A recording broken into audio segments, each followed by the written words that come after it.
अस्सलाम वालेकुम दोस्तों, आप सभी साथियों का एक बार फिर से स्वागत है, इस्तकबाल है हमारे इस YouTube चैनल में।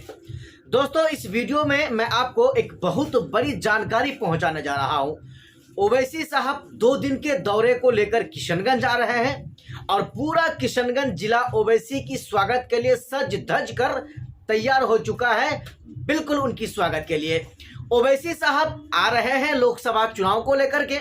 ओवैसी साहब 2 मुद्दों पर, खास करके 3 मुद्दों पर बात करेंगे। पहला मुद्दा ओवैसी के विधायकों को जो आरजेडी ने खरीद लिया था, दूसरा मुद्दा लोकसभा का चुनाव होगा और तीसरा मुद्दा होगा ओवैसी के चाहने वाले या ओवैसी के कार्यकर्ता को बिहार के अंदर खोज कर मारा जा रहा है, उसकी हत्या की जा रही है। इन तीनों चीजों के बारे में ओवैसी साहब यहां पर चर्चा करेंगे। लेकिन उससे पहले अगर आप हमारे इस चैनल में नए दोस्त हैं तो सबसे पहले आप हमारे चैनल को सब्सक्राइब कर लें। दोस्तों आइए अब हम आपको बताते हैं। सबसे पहले ओवैसी साहब 16 तारीख को किशनगंज पहुंचेंगे। 16 तारीख को किशनगंज पहुंचने के बाद वो यहां पर कई सभा करेंगे और 16 ही तारीख को पौवा खाली में उनका सभा होना है। पौवा खाली के आसपास के लोगों का रुझान ओवैसी के आने को लेकर काफी ज्यादा बदलाव देखने को मिल रहा है। ओवैसी के आने की खबर से पहले जो मोहल्ला, जो गांव इंडिया गठबंधन का नाम ले रहा था, जो मोहल्ला इंडिया गठबंधन की गीत गा रहा था, अब वही मोहल्ला ओवैसी के आने की खबर से ही वो ओवैसी के दीवाने हो चुके हैं।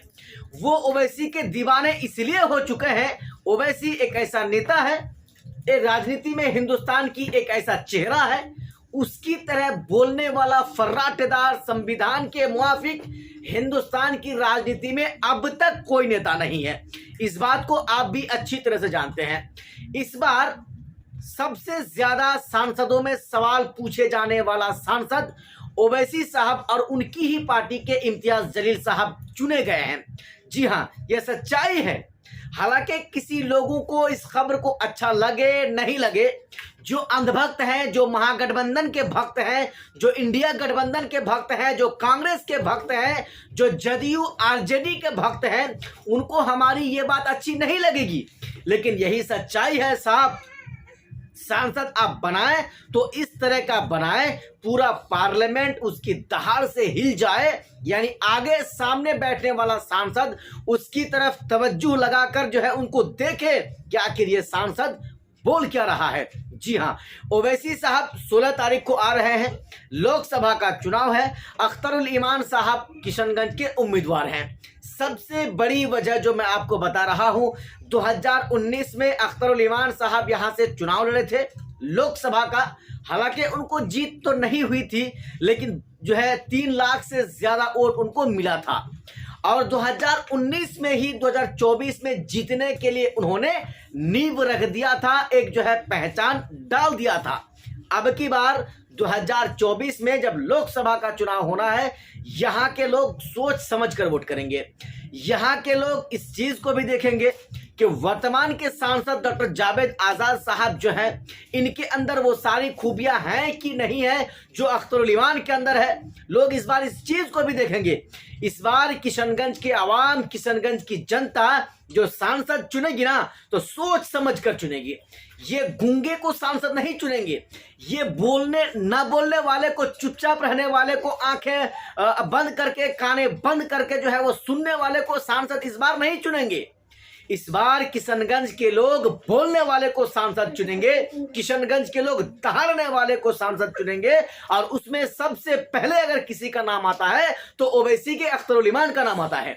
अगर आप ओवैसी को देख लेंगे तो ओवैसी भी इसी तरह से बोलता है, फर्राटेदार बोलता है। और अख्तरुल ईमान को अगर आप देखेंगे तो वो भी ओवैसी से कम नहीं है। जी, सबसे बड़ी बात, हालांकि हिंदुस्तान के अंदर राम मंदिर भी बन चुका है। राम मंदिर 22 जनवरी 2024 को उद्घाटन भी हो चुका है। ओवैसी साहब उद्घाटन के मामले को लेकर भी कहेंगे, राम मंदिर के मामले को लेकर भी वो बरसेंगे, इसमें कोई शक की बात नहीं है। अगर आप किशनगंज के बाहर से हमारे इस वीडियो को देख रहे हैं तो आप जरूर अपनी राय हमारे इस वीडियो के नीचे दें, कि इस बार अख्तरुल इमान साहब चुनाव जीतेंगे या नहीं जीतेंगे। और अख्तरुल इमान का जो मुकाबला है, जो वर्तमान में सांसद हैं डॉक्टर जावेद आजाद साहब, इन दोनों में कौन ज्यादा आपको अच्छा लग रहा है? आप भी हमें इस चीज को भी हमारे इस वीडियो के नीचे कमेंट बॉक्स में जरूर लिखें, जरूर बताएं। बाकी दोस्तों, ओवैसी साहब 16 तारीख को आ रहे हैं, कल का दिन बचा हुआ है। पूरा किशनगंज का माहौल बदल चुका है। जो माहौल इंडिया गठबंधन का था वो ऑल इंडिया मजलिस इत्तेहादुल मुस्लिमीन यानी ओवैसी का हो चुका है, ओवैसी की पार्टी का हो चुका है। कुल मिलाकर दोस्तों, अगर आप किशनगंज से हैं और किशनगंज से आप हमारे इस वीडियो को देख रहे हैं तो आप भी हमें जरूर बताएं कि आप इस बार किसको वोट देने वाले हैं। क्या आप अख्तरुल इमान को वोट देंगे, क्या आप डॉक्टर जावेद आजाद को वोट देंगे, या फिर जो एनडीए का गठबंधन का जो उम्मीदवार होगा, या फिर आप उसको वोट देंगे? आप हमें जरूर लिखें।